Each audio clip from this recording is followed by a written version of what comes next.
¿Alguno de ustedes va a continuar con el Evangelio de Lucas? ¿Quiénes van a continuar con el Evangelio de Lucas? ¿Cuándo Partimos en Adviento. En Adviento arrancamos con Lucas y el año de la misericordia. Perfecto, entonces les cuento. Les preguntaba esto ¿por qué? Porque como estamos viendo la Biblia entera, se me ocurrió hacer algo bien práctico. Explicar lo que son los evangelios cuando arranquemos con Lucas y poder ver, por ejemplo, obviamente los voy a mencionar, pero cuando llegue la parte del Nuevo Testamento me voy a centrar en un resumen de las cartas paulinas, las cartas católicas y el Apocalipsis, para que ustedes puedan luego disfrutar del Evangelio un poquito más. Por supuesto les voy a decir de qué se trata cada Evangelio en un resumen pequeño, pero para saber si me decían si era menos de la mitad, no, vemos lo de Evangelio. ¿Les parece bien? Entonces vamos a poder terminar en tiempo y forma, porque la directora no saben acá, no vas a llegar, se les voy a llegar. Así que bueno, la idea, ella no sabe, no lo sabe todavía, pero se los cuento. La idea, si estoy viva y si Dios lo permite y si no nos echan, el año que viene es hacer salmos. Te lo cuento.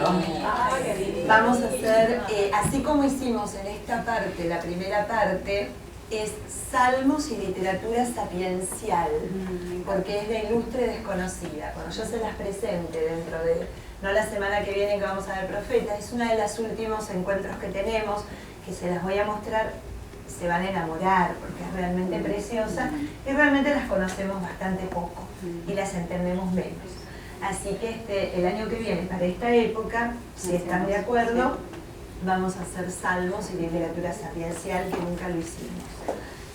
Bueno, nos ponemos en presencia entonces en esta mañana, diciendo en el nombre del Padre, del Hijo y del Espíritu Santo. Amén. Te pedimos, Señor, que nos ilumines, que hagas que podamos entender todas las cosas que tenés reservadas para cada uno de nosotros en esta mañana.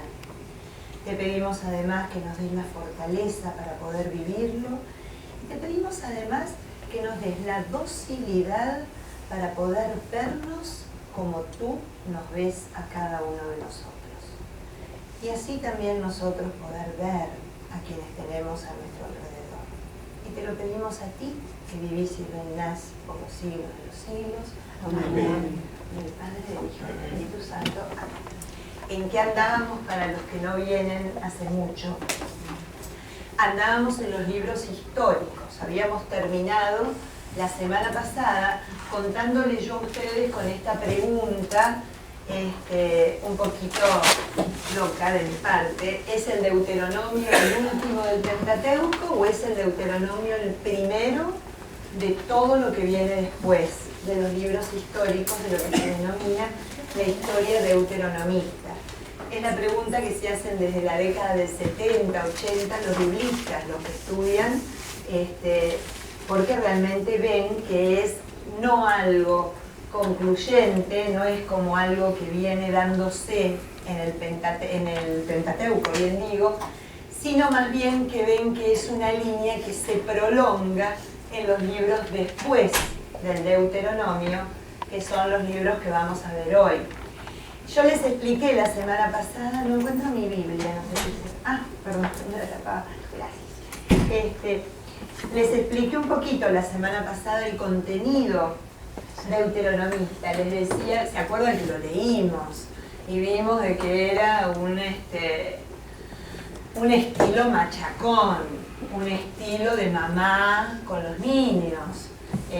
Cuando llegues a la tierra que te prometí, no te olvides de mí que te saqué, no te olvides de que recibiste la casa, la tierra, el alimento, todos los bienes sin vos tener nada que hacer, simplemente porque soy bueno y te lo di. Pero eso te lo di porque cumpliste y seguiste fiel a mi promesa y a mi alianza. Era un poco resumidísimo el espíritu deuteronómico. Tenés dos caminos para elegir, la vida o la muerte. Elige siempre la vida, y la vida está en mi ley, la invitación del Deuteronomio. ¿no? De que Israel siempre esté en relación a la ley de Dios. ¿Por qué les decía que lo que viene es el espíritu deuteronomista? Porque lo que empieza a partir del libro de Josué, Jueces, Samuel 1, Samuel 2, Reyes 1 y Reyes 2, que tienen, voy a expresarme con corrección, que tienen en su mayor parte los textos escritos con un estilo deuteronomista, lo que no significa bajo ningún concepto de que no exista la tradición sacerdotal, que es la que vamos a ver hoy también. La tradición sacerdotal y la tradición deuteronomista se mezclan para dar forma a estos libros históricos. Ya lo van a entender perfectamente. Acuérdense, ¿se acuerdan que la deuteronomista se empezó a escribir cuando cayó prácticamente el reino del norte, como advertencia al reino del sur que no vayan a cometer las mismas iniquidades, como dice la Biblia, infidelidades, porque van a terminar igual que nosotros. Es una advertencia, miren lo que nos pasó. Y se concluye, dicen los estudiosos, ya en el exilio, diciendo, wow, nos pasó a nosotros también porque y se constituye en palabra de Dios porque se me muestra la fidelidad y la infidelidad en la consecuencia de mi vida. O sea, yo soy artífice de mi propio destino. Me puede pasar lo mismo que Israel, por eso se constituye en espejo de la vida del fiel. Y por eso tiene este sentido de historiografía, de poder leer mi vida con los hechos del pasado y verme reflejada ahí, caminando en el destierro, sintiendo que a lo mejor, bueno, negocio un poquito, sí, creo en Yahvé, pero también tengamos a este Dios acá por las dudas, que era lo que hacía el pueblo hebreo y por eso terminó como terminó. Hoy vamos a ver un poquito algunos textos de Josué, de Jueces, Samuel 1, Samuel 2 y Reyes 1 y Reyes 2, que muestran este espíritu. Pero a la par, les quiero contar que también en el exilio, y ya en el exilio último, ya en los últimos años del exilio, en los últimos años, como en el 500, bien ya en los últimos años del siglo VI,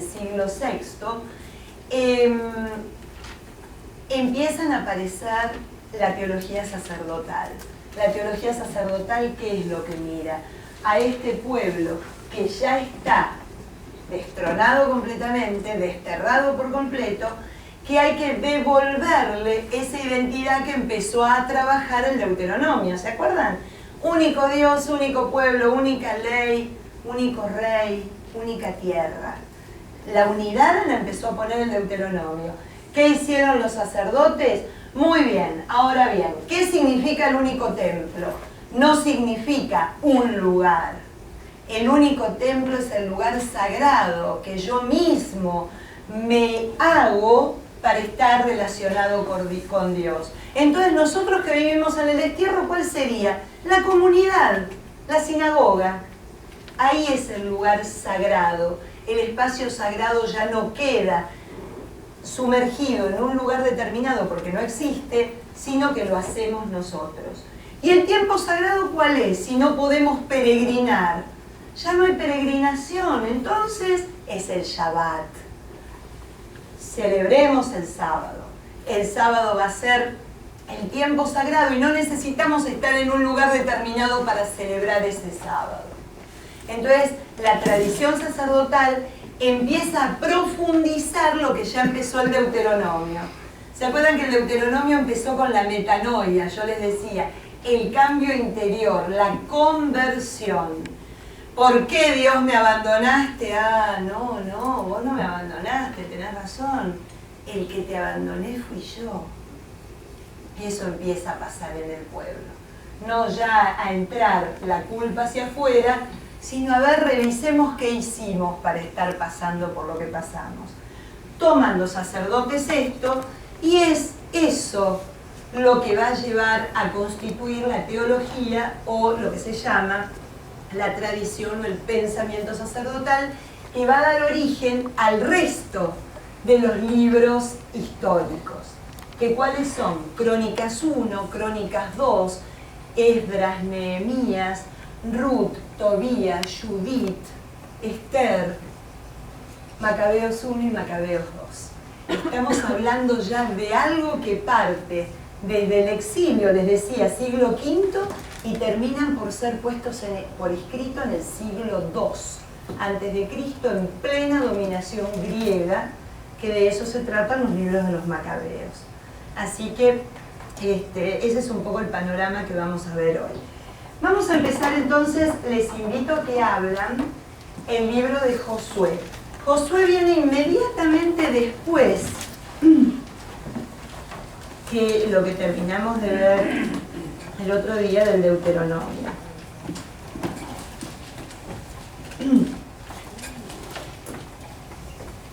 Yo les pongo acá que este libro lo que va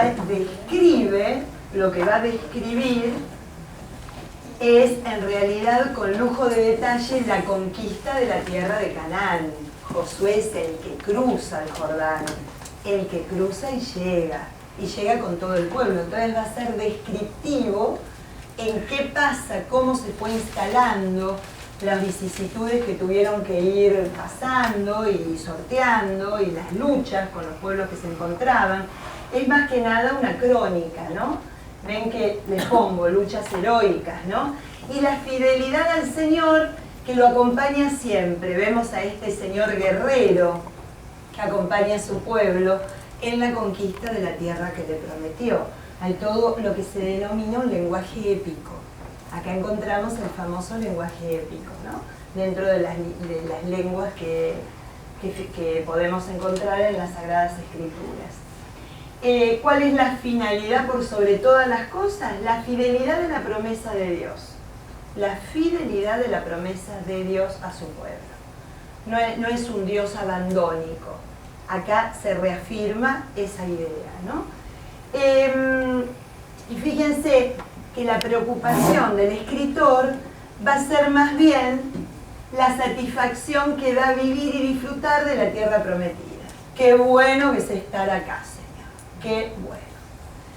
¿Por qué? Porque vamos a entender que después de esta satisfacción vamos a poder entender el dolor de lo que es vivir fuera de esta tierra prometida. Y este dolor lo conquistamos nosotros.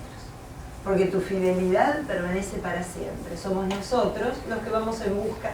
Miren, el sábado estuve todo el día en una jornada de formación arquidiocesana, que tenemos obligación los que estamos relacionados con la catequesis, y me tocó un placer absoluto de ir a una charla que dio Grosona, que es el que lleva adelante la Fundación Panea acá en Estados Unidos y en el mundo, ¿no? Entonces Ricardo es argentino, es mendocino y es una eminencia en Biblia. Y contó una figura que me quedó grabadísima, ¿no? Que el hombre surge de barro y de espíritu.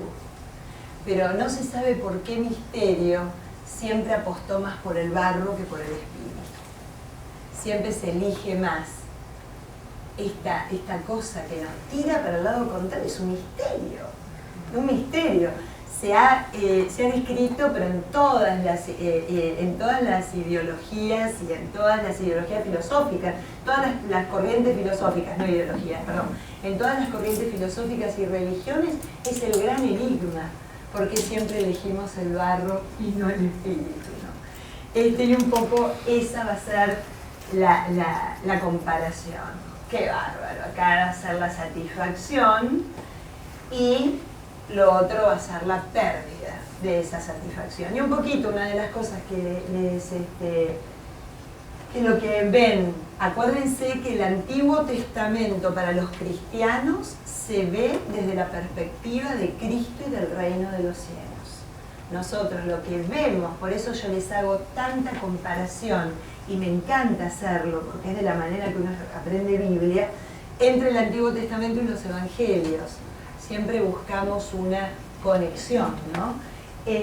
Vamos a ver cómo esa tierra prometida va a ser la antesala, cómo se va a convertir realmente en el reino de los cielos. para llegar a entender que la promesa de la tierra prometida es llegar ante Dios mismo. Es Dios mismo la tierra prometida para nosotros. Entonces, bueno, un poquito para que entendamos, empezamos en el capítulo 1 y van a ver que nos ubica en tiempo y forma, ¿no? Después que murió Moisés,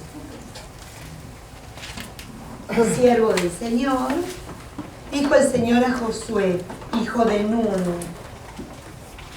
Moisés mi siervo ha muerto, ahora levántate y pasa el Jordán con todo este pueblo, para ir hacia el país que voy a darles.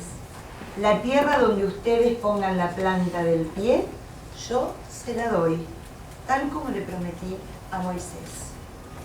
Y en el 5 en el versículo 5, mientras vivas nadie podrá resistirte. Como estuve con Moisés, estaré contigo. No te dejaré ni te abandonaré. Ánimo, sé valiente, que tú repartirás a este pueblo la tierra que prometí con juramento a sus padres.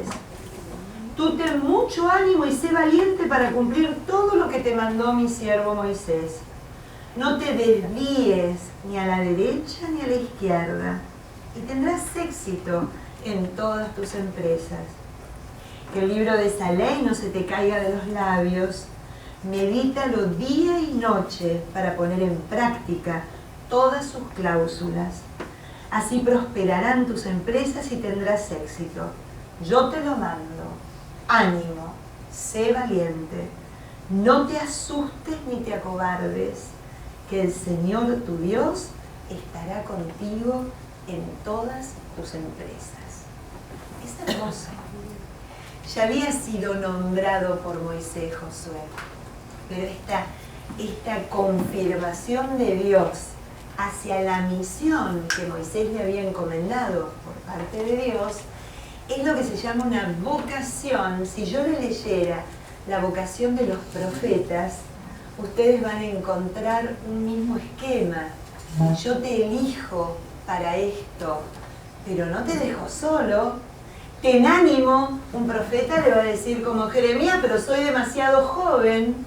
No eres demasiado joven, ten confianza. El otro va a decir, pero no sé hablar. El otro va a decir, pero si solo soy un ganadero, ¿para qué me metes en este lío? Y siempre el Señor respondiendo, la misión no es solitaria, la misión es conmigo. La misión es conmigo. Es una cosa muy bonita. Esta cosa de no te vayas ni a derecha ni a izquierda. Ayer a la noche, dando un curso de evangelios en una parroquia, yo estaba hablando de una parábola del sembrador. Entonces un señor, cuando terminé de explicarles en el evangelio de Marcos, dice, yo fui campesino toda mi vida, hasta que llegué acá. Y no sabés qué razón tiene cuando habla de la semilla que se esparce, pero tiene más razón en otra parte, en otro evangelio. Entonces yo le dije, eso está en el evangelio de Lucas, lo que está contando. Miren lo que cuenta este señor. Dice el evangelio, aquel que pone la mano en el arado y mira para atrás, no es digno del reino de los cielos. Y me dice, ¿sabés que tiene razón? Les voy a explicar por qué. Se paró y vine y explicó. El arado se lleva con una mano sola. Y si yo empiezo a mirar para atrás, pierdo la orientación del surco. Y me voy para cualquier lado. Cuando uno lee a Josué, entiende lo que le está pidiendo al Señor. No te vayas para cualquier lado. Siempre mi mirada en mí. No te vas a perder, no te va a pasar nada malo. ¿Cómo en el Evangelio refleja lo mismo? ¿Cómo refleja lo mismo? Entonces eso es lo lindo de poder hacer una lectura completa, una lectura donde uno ve relacionado, además de verse la figura de Yoshua, Josué, el que salva, el que tiene la salvación, la raíz de Jesús, de la palabra también la misma raíz que el nombre Jesús, que es el que va a salvar de alguna manera a su pueblo, el que conduce a su pueblo hacia la tierra prometida, ¿no? A llevar a la conclusión la promesa que Dios había dicho. Bueno, el paso del Jordán en el capítulo 3, muy lindo, vamos a leer un pedacito chiquito, pero miren el sentido, ¿no? En el versículo 2, ya había llegado al Jordán, ahí dice: al cabo de 3 días, los escribas recorrieron el campamento, dando esta orden a la gente: cuando vean moverse el arca de la alianza del Señor, que la dejé en el auto, la traía para mostrársela en el auto. ¿Dónde está Patricia? Perdón. En el capítulo 3, versículo 3 3 o 2. No, de nada. Dando esta orden a la gente: cuando vean moverse el arca de la alianza del Señor nuestro Dios, llevada por los sacerdotes levitas, empiecen a caminar desde sus puestos detrás de ella. Una clara tradición sacerdotal acá, para que vean la diferencia. Lo que leímos hace un ratito tenía un componente deuteronomista, ¿no? La repetición, la ley. Acá ya entra el sacerdote, entra presidiendo la ley, que es el centro de la vida sacerdotal. La revisión, la revaloración de lo que es la ley para el pueblo de Israel. Entonces ven cómo se juntan las dos tradiciones, por eso elegí estas dos lecturas. ¿Lo entienden esto? Pero dejen, ¿a dónde estamos? Llevada por los sacerdotes levitas, empiecen a caminar desde sus puestos detrás de ella. Pero dejen entre ustedes y el arca a una distancia aproximada de 1000 metros, no se acerquen a ella, así sabrán por dónde tienen que ir, porque ninguno de ustedes ha pasado antes por este camino. Es algo muy bonito, caminar atrás de la ley. Se llega a la tierra prometida caminando atrás de la ley, no por el lugar que yo quiera. Se llega a Dios cumpliendo su palabra, no cumpliendo cualquier palabra. ¿Entienden el sentido? Es muy, muy bonito. Yo quiero... Acá está. En el capítulo 6 hay una famosísima, famosa imagen de cómo cae Jericó a los pies de Josué. Jericó, en el capítulo 6, versículo 1, Jericó estaba cerrada cal y canto ante los israelitas. Nadie salía ni entraba. El Señor dijo a Josué: mira, entrego en tu poder a Jericó y su rey. Todos los soldados den una vuelta diaria alrededor de la ciudad durante 6 días. 7 sacerdotes llevarán 7 trompetas delante del arca.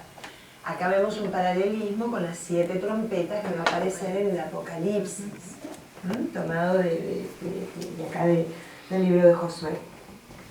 Al 7º día darán 7 vueltas a la ciudad y los sacerdotes tocarán las trompetas. A la señal dada con el cuerno, cuando oigan el sonido de las trompetas, todo el ejército lanzará el grito de guerra. Entonces se desplomarán las murallas de la ciudad y cada uno las saltará desde su puesto. Josué, hijo de Nun, llamó a los sacerdotes y les dijo: lleven el arca de la alianza y que 7 sacerdotes lleven 7 trompetas delante del arca del Señor. Estamos también ante un texto de corte sacerdotal, no deuteronomista, ¿no? Marchen a rodear la ciudad, los que lleven armas pasen delante del arca del Señor. Vamos al versículo 15, porque es largo. El día 7º, al despuntar el sol, madrugaron y dieron 7 vueltas a la ciudad conforme al mismo ceremonial. La única diferencia fue que el día 7º dieron 7 vueltas a la ciudad. A la 7ª vuelta los sacerdotes tocaron las trompetas y Josué ordenó a la tropa: griten, que el Señor les entrega la ciudad. Esta ciudad, con todo lo que hay en ella, se consagra al exterminio en honor del Señor. Solo han de quedar con vida la prostituta Rahab, y todos los que estén con ella en su casa, porque escondió a nuestros emisarios. Rahab es alguien que ayudó a los emisarios de Josué, refugiándolos en la ciudad, para que ellos vean cómo podían hacer la entrada en ella, ¿no? Por eso la salvedad. Pero un poquito para mostrarles la cantidad de elementos que hay. 7 sacerdotes, 7 trompetas. El 7 es la plenitud, es la perfección, es un número perfecto. Era lo perfecto para conquistar aquello que Dios tenía determinado que iba a ser para su pueblo, ¿no? Así. Sí. Quizás un poquito aquí, cuando comienza... ¿En qué dónde estás, Luis? No, bueno, hablando de Josué, ¿no? A ver si me ubico históricamente un poquito. Si ya están, digamos, en la tierra prometida, ya dejan el exilio, ya dejaron de caminar y ya llegaron, ¿no? Dejan el desierto, exacto, en este caso. El desierto. Sí. Y el desierto siempre ha sido, digamos, la historia hasta ese momento siempre había sido muy pacífica en el sentido que eran ellos los atacados. Se iban huyendo de Egipto hasta que llegaron a la tierra prometida. Ahora, llegan a Canaán y es la conquista ahora de la tierra. Entonces ya dejan de ser los perseguidos y pasan a ser conquistadores. Y de hecho un poco aquí se lo dice que bueno, que se consagra todo el exterminio en el honor del Señor, solo han de quedar con vida. O sea, prácticamente están matando a cuanta persona se les pase por enfrente. Y no termina ahí, o sea, toda esta conquista de Canaán lleva a todos estos actos quizás de guerra, barbarie, o de matar, etc. Entonces, digamos, habíamos estado acostumbrados a un pueblo más bien huyendo, sumiso, pacifista. Pero te cuento una cosa, en los 40 años en el desierto también hubieron encuentros de guerra y encuentros de defensa con todos los pueblos que se iban encontrando a medida que iban caminando por el desierto. Hay también, si uno lee Números, el libro de los Números, las batallas y cómo se pertrecharon, la famosa imagen de Moisés con los brazos levantados para que no venciera, y cada vez que los bajaba vencía el pueblo contrario a Israel. A ver, vamos a recordar algunos temas. Si bien se toma para algunas cosas como libros históricos, porque te indican una historia, la historia que te quieren indicar no es una historia en tiempo y espacio, sino que es la conquista de Israel de todo aquello que los separa de la tierra prometida. Es más una lucha interior, una lucha espiritual que de orden real. Acuérdense que no es solo escritura, no es letra, sino que es espíritu. Acá no solo se van a librar luchas contra los enemigos. Acuérdense que Egipto era la esclavitud. Y cuando nosotros vemos Egipto, la pregunta que yo les digo, ¿dónde me siento esclavizado yo? ¿De dónde me libera el Señor? ¿De dónde? ¿Quién es mi faraón? ¿Entendés, Luis, a dónde vamos? Hacer una lectura espiritual que, por supuesto, vemos en la parte histórica, en la historia, digamos, en el Cronos, trabajamos más en el Kairos, no sé cómo para... ¿Estoy clara? Por supuesto que, bueno, son esas cosas que a uno le cae mal, pero ¿cómo este pueblo, cómo este Dios, no valían tanto las personas de aquel? Por supuesto que valían, por supuesto. Acá lo que estamos hablando, y para que ustedes se fijen, es en la fidelidad del Dios de Israel que cumple una promesa. Bueno, ya llegaste. O sea, claro, lo que quiere mostrar es, mirá, se juega por nosotros. En Deuteronomio 7, la semana pasada leíamos, yo no los elegí porque ustedes fueran el pueblo más numeroso y más poderoso. Los elegí porque son el pueblo más pequeño y más indefenso. Y yo puedo ser el grande. La grandeza la tienen en mí, no en ustedes. ¿Y qué me está diciendo? Yo triunfo en la vida.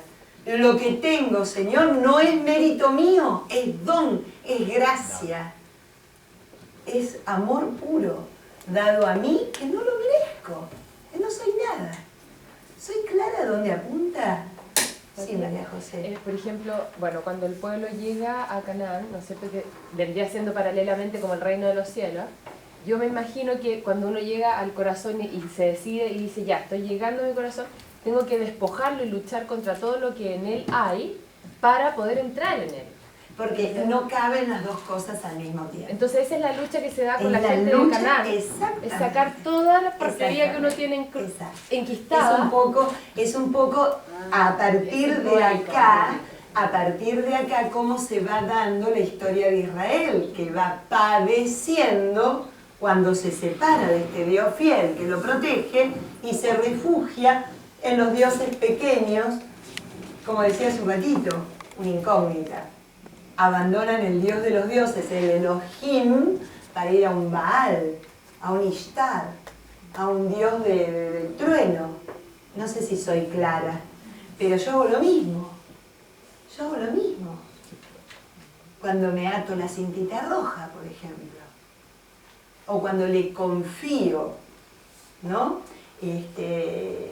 a alguien un poder adivinatorio o de liberación en mi vida, que no es el Señor, que no es Cristo. ¿Entienden cómo hacemos lo mismo? Ahí es donde me lleva estos libros del Antiguo Testamento.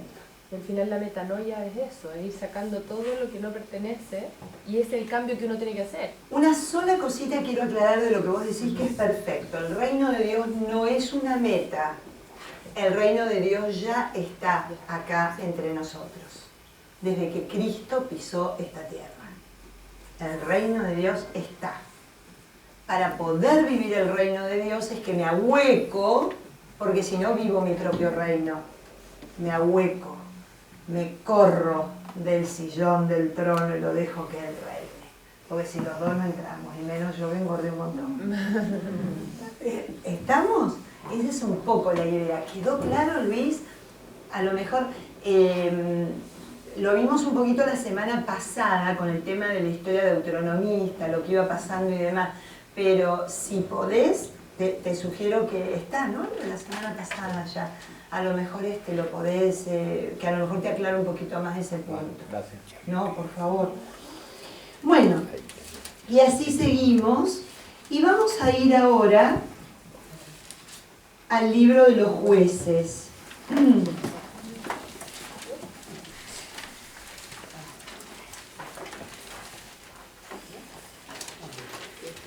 Si ustedes me permiten un minutito, en el capítulo 24, que es el último capítulo de Josué, vamos a encontrar un texto que hablaba de la historia deuteronomista, ¿no? Para que tengan un poquito.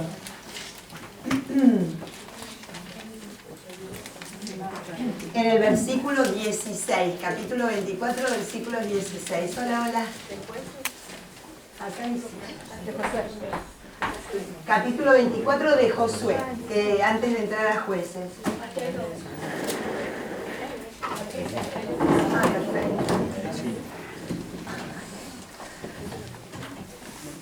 Vamos a ver, miren en el versículo 16 dice: el pueblo respondió: lejos de nosotros abandonar al Señor para ir a servir a otros dioses. Porque el Señor nuestro Dios es quien nos sacó a nosotros, a nuestros padres de la esclavitud de Egipto, quien hizo ante nuestros ojos aquellos grandes prodigios, nos guardó en todo nuestro peregrinar y en todos los pueblos que atravesamos. El Señor expulsó ante nosotros a los pueblos amorreos que habitaban el país. Por eso también nosotros serviremos al Señor. Él es nuestro Dios. Josué le dijo entonces al pueblo: no podrán servir al Señor porque es un Dios santo, un Dios celoso. No perdonará sus delitos ni sus pecados. Si abandonan al Señor y sirven a dioses extranjeros, se volverá contra ustedes y después de haberlos tratado bien, los maltratará y aniquilará. Ahí se completa el cuadro. Un amor. El pueblo respondió: no, serviremos Sí, pues, al claro. Señor. Después de que vieron lo que pasó. ¿Entienden? A ver, ¿cuándo se escribió esta parte? Esta parte se escribió en el pleno destierro de Babilonia. Esto es lo que pasó. Mirá lo que pasó. hicimos este lío y dónde vinimos a parar, al desierto donde nos sacaron, volvimos al desierto, nos ganamos todos los números para regresar de donde salimos. Entonces un poquito para mostrarles cuál fue mi objetivo, mostrarles cómo se entrelazan las tradiciones sacerdotales y deuteronomistas. Una es de recordación, la memoria, no se olviden por favor y cumplan y obedezcan porque serán benditos, y el otro es el arca, la ley, la bendición, ¿no? Ven las dos cosas cómo se van en paralelo. Importante, jueces. Libro de los jueces. Son los que... ¿Sí? Pero una pregunta, ¿esta interpretación como del Dios castigador que los va a maltratar y todo, es una interpretación sacerdotal como para evitar que el pueblo se siga portando mal? Pero en ninguna parte es que haya sido una revelación de Dios que diga, yo los voy a maltratar, digamos. Es una interpretación deuteronomista. Es la interpretación que van a ver en muchísimos libros sapienciales. Uno de ellos es el libro de Job. Cuando Job empieza a padecer, ¡ja!, confiesa que sos culpable, porque Dios te hirió porque algo habrás hecho. Y ahí en el libro de Job cambia la historia. El justo también puede sufrir. O sea, significa que no, el que le está pasando mal no significa que haya cometido algún pecado contra Dios. Pero hasta ese momento era lo que prevalecía en la creencia de las comunidades hebreas. Claro, los escritores como que interpretaban que cualquier cosa mala que le pasaba era Dios que lo castigaba y no era consecuencia de sus propios actos. Por eso inmediatamente cambia en el Antiguo Testamento para mostrar, y además Isaías, el siervo sufriente, ¿no? El siervo fiel que sufre, y sufre por todos, la figura de Cristo. En el capítulo pero también, 53. por ejemplo, en el Evangelio, el ciego se dice, ¿qué pecado habrá hecho él? Juan O su 9. padre, o su abuelo. Sí, sí. Es, ¿Quién fue el que pecó, su papá o él? Y Jesús le dice ninguno, y se lo preguntan quiénes, los apóstoles, los discípulos más cercanos. Esto pasa para que se manifieste la gloria de Dios, porque a través de su ceguera el Señor pudo curarlo. Si no hubiera habido ceguera no había cura. Entonces, ¿qué empieza a pasar? No empieza a desaparecer el sufrimiento, empieza a haber otra lectura del sufrimiento, empieza a haber otro signo distinto de cómo vivir el sufrimiento en mi vida. Hasta hoy mismo muchas veces oyes la gente comentar, o muchas veces hasta lo piensas, no necesariamente qué habrá hecho para que le vaya mal, sino oye, esta persona que es tan buena, ¿cómo es posible que le esté yendo tan mal? ¿No? Exacto. Sin ir más lejos, Bartimeo el domingo nos daba una lección. Porque Bartimeo era el hijo de Timeo, y les voy a contar algo que no tiene nada que ver porque estoy en Marcos, pero para que entiendan lo que estamos hablando. Timeo debía de ser alguien muy importante para que Marcos lo ponga, porque Marcos no era de dar detalle. Y para decir que era el hijo de Timeo y que estaba tirado al borde del camino, era una persona que por su condición de ser un disabled, porque no veía, era también un rechazado social en esto que estamos hablando. Algo habrá hecho. Y era un hombre que vivía de la caridad, tirado al borde del camino. Y el ciego, miren qué vuelta le da Marcos, el ciego ve en Jesús lo que sus discípulos, acuérdense que Jesús ya está subiendo a Jerusalén para ser aprehendido y ser juzgado, crucificado y después resucitar. O sea que ya pasó más de un año junto con sus apóstoles y sus discípulos. Ve el ciego lo que no vieron ellos. Jesús, hijo de David. Eso es decir, Jesús, el Mesías. Ten compasión de mí. Entonces, ¿cómo va cambiando también que no es tal disabled, que no tiene tanta, no me sale en español, incapacidad, no tiene tal incapacidad, sino que está capacitado de otro lado, y eso es lo que va cambiando la literatura. El sufrimiento ennoblece si está bien vivido, es redentor si está bien vivido, redime, no es señal de algo malo, sino que me lleva a algo bueno. Esto tiene que ver con las bienaventuranzas, cuando dice bienaventurados los que Exacto, sufren. exacto. Es la paradoja más grande, ¿no? Bienaventurados los que lloran. A ver, ¿cómo es esto? Felices los que lloran. Felices los que son perseguidos. Está eso, ¿no? Pero bueno, ahí viene la gran pregunta. Va a ser el próximo evangelio del domingo que viene. Se eligen las bienaventuranzas en Mateo, en este caso. El año que viene serán las de Lucas, para el Día de Todos los Santos. Fíjense que soy feliz. ¿Puedo decir que soy feliz cuando lloro? O sea, ¿qué es esto que me invita el Señor? ¿Qué me invita a ver en ese llanto? ¿Qué me invita a ver? Para que realmente pueda exclamar feliz porque lloro. Porque si no parece un Dios medio masoquista, ¿viste? No, tienen que sufrir. No. A ver, el sufrimiento es parte incondicional del ser humano. Este Dios lo que me viene a decir es vivirlo de otra manera. Por eso vemos quien vive con fe y quien vive sin fe, un mismo hecho catastrófico en su vida. Como uno lo salva, literalmente, y al otro lo entierra, lo catapulta. Yo tengo mucho calor. Sí, Además de que me... Tratamos, pero creo que no. Más o menos quedó claro este punto. Es un punto muy importante. ¿Quedó claro? ¿No? Porque es justamente la teología deuteronomista mal tomada. Porque en realidad la teología deuteronomista a donde me lleva es a repensar mi historia desde el corazón y no desde la cabeza. El centro del Deuteronomio es el corazón. Es recordar. Volver a pasar por el corazón las grandezas que me dio Dios en mi vida. Ese es el centro del Deuteronomio, que es lo que hace permanentemente. Recuerden, no se olviden. Cuando pasen, acuérdense, ¿no? Por eso el corazón es el símbolo del Deuteronomio. Es precioso y está muy bien. Pero miren lo que pasó en el libro de Jueces. Ahí sí, los invito a que vayan a Jueces capítulo 2 para entender de qué se trata. Así como Josué nos contaba la conquista, el libro de los Jueces nos va a contar cuánto costó el asentamiento en la tierra prometida. Cuánto cuesta llegar a Dios.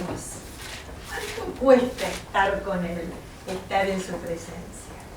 Cuánto cuesta cuando de alguna manera nos enredamos. Porque debe ser la cosa más sencilla, pero nos enredamos, ¿no?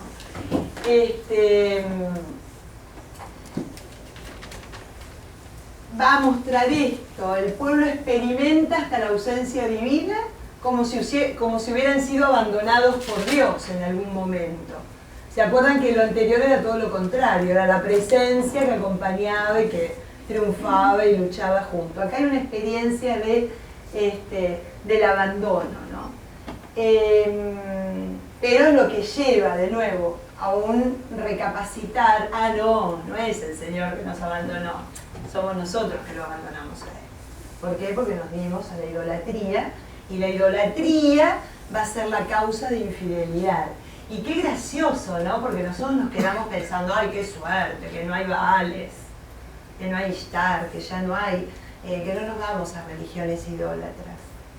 Pero vivimos adorando ídolos todo el tiempo. Acá lo que me presenta el libro de Jueces, ¿qué ídolo adorás?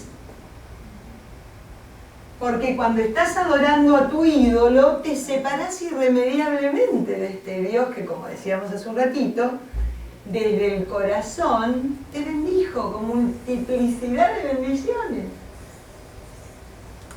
¿A qué ídolo? Cada uno se sabe contestar esa pregunta. ¿Qué ídolo tengo en mi vida? ¿Y por qué esto de los ídolos? Tiene una explicación psicológica. Porque como los niños, que eso es lo que mantenemos en nuestro interior, nos cuesta la abstracción de sentir que somos amados, que somos cuidados, abrazados. Pero si yo no siento a nadie que me abrace, Entonces tengo que buscar algo, tengo que tocar algo, tengo que hacer el becerro de oro, como hizo el pueblo, para decirle, este es el, lo tengo que ver, este es el que me sacó de Egipto, lo tengo que ver, lo tengo que tocar.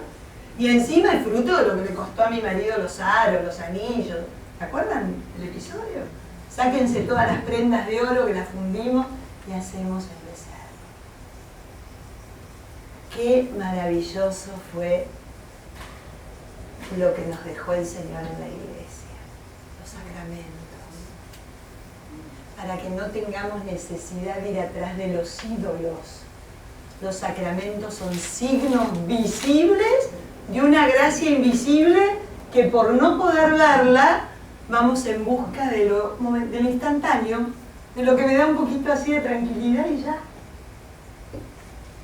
Los 7 sacramentos son las 7 formas que el Señor me deja para que yo la toque, la abrace, la coma, lo sienta, me una, lo sirva, me haga hija amada de Él.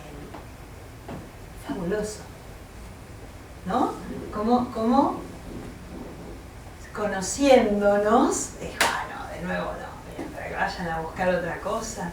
Y sin embargo a veces no nos alcanza, porque tampoco entendemos lo que son los sacramentos. Simplemente los vivimos como requisitos de mirá lo que la iglesia me pide. No te pide nada. Es un regalo amoroso de Dios para mostrarte cuánto te ama y lo cerca que quiere estar de vos.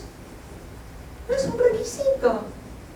No es un requisito para nada. Es un amor dado absolutamente como siempre, para que lo abraces, para que lo sientas, ¿no? Los israelitas hicieron lo que el Señor reprueba, versículo 11 del capítulo 2. Dieron culto a los ídolos, abandonaron al Señor, Dios de sus padres, que los había sacado de Egipto, siempre el recuerdo. Porque claro, porque no es un Dios caprichoso que dice me tienen que adorar porque sí, porque se me canta. Es un Dios que libera. Y porque libera, ama. Por eso el recuerdo. ¿Quién es este Dios? El que te sacó de Egipto. Y Egipto era tu esclavitud.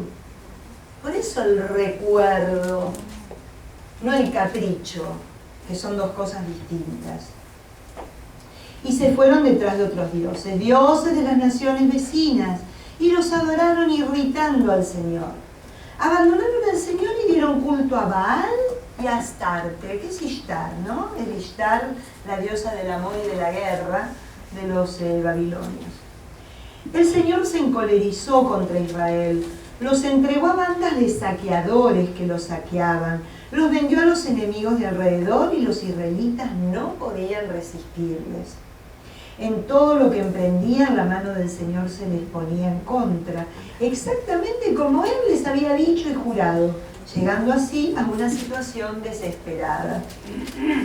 Entonces el Señor hacía surgir jueces. Entonces el Señor hacía surgir jueces que los libraban de las bandas de salteadores. Pero ni a los jueces hacían caso, sino que se prostituían con otros dioses, dándoles culto, desviándose muy pronto de la senda por donde habían caminado sus padres, obedientes al Señor. No hacían como ellos. Cuando el Señor hacía surgir jueces, el Señor estaba con el juez. Y mientras vivía el juez, los salvaba de sus enemigos, porque les daba lástima oírlo gemir bajo la tiranía de sus opresores. Pero en cuanto moría el juez, recaían y se portaban peor que sus padres, yendo tras otros dioses, rindiéndole adoración, no se apartaban de sus maldades ni de su conducta obstinada. ¿No? ¿Por qué surgían los jueces de Israel? Para eso. Para eso. El texto que leí dice, para la salvación de su pueblo, Dios escoge a los jueces que si bien por ser hijos de su tiempo tienen una moral vulgar, o sea, gente normal, no eran gente especial. Miren quién eran jueces. Jefté Sansón, lo conocen, ¿no? El pelilargo. Sin embargo, por su fe, no por su preparación profesional, por su fe, realizan el designio divino de asegurar a Israel la auténtica posesión pacífica de la tierra que él mismo les prometió. El juez, a mí me encanta explicar un poquito esto, el sentido de tzedek, de justicia, ya se los habré comentado en algún otro momento, siempre me olvido de lo mismo. Ay, sí. Acuérdense que el tzedek, que es el sentido de justicia para Israel, no es el implementar el código, sino que la justicia, que es la que rige en la doctrina social de la Iglesia también, es darle a cada uno lo que le corresponde. El concepto de justicia bíblica, ¿no? Darle a cada uno lo que le corresponde. Lo van a encontrar escrito en los libros Más que con Q, así, pero es una transliteración. ¿No? Está lindo lo que vimos del rabino Skortka con Francisco. Exacto, sobre la solidaridad. La solidaridad no es un acto de caridad, es un acto de justicia, porque simplemente se le da al hombre lo que el hombre tiene por derecho, por ser digno, imagen y semejanza de Dios, por ser hijo de Dios, ¿no? Por ser criado a esa imagen y semejanza. Entonces los jueces son los que administraban esto, el tzedek, no el que estaba con el código a ver si cumplís o no cumplís. ¿Por qué? Porque el tema de la idolatría y la desaparición de Israel como pueblo y como pueblo elegido de Dios. Porque cuando el hombre se da a la idolatría, pierde. Lo primero que se pierde es esto, el sentido de justicia. Porque empieza a elaborar un sistema de justicia a imagen y semejanza del hombre, no a imagen y semejanza de Dios. ¿Soy clara? Me parece que a mí me confunde un poco cuando dice dar a cada hombre lo que le corresponde. Yo imaginaba que era como dar a cada hombre lo que necesita, porque ¿quién dictamina lo que le corresponde? Si este trabajó mucho más y el otro no trabajó, le correspondería más al que trabajó más, pero tal vez el que no trabajó necesitaba más. Le corresponde a nivel de necesidad básica, ¿no? Las necesidades básicas del hombre.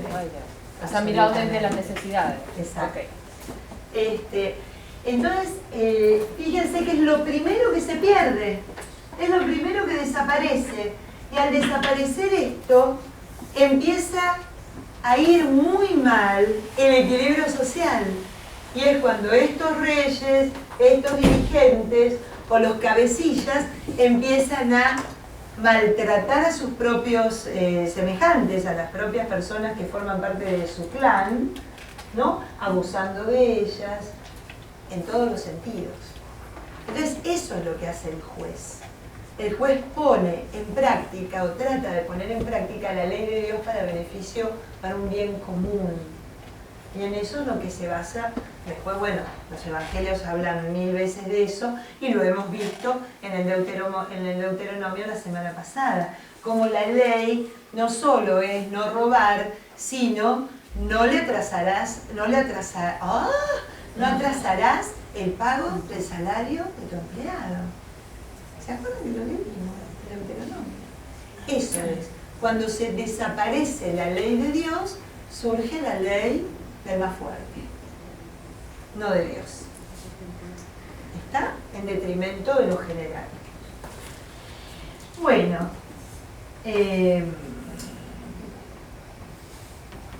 por ejemplo, vayan al capítulo 6, que van a encontrar que es un episodio de un juez que se llamaba Gedeón.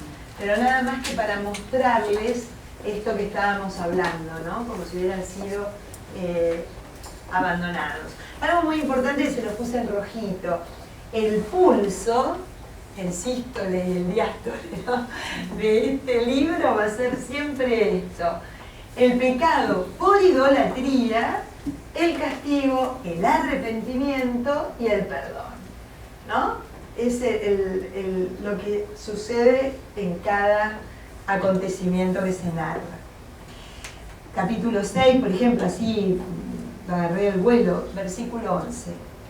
El ángel del Señor vino y se sentó bajo la encina de Ofrá, propiedad de Joás,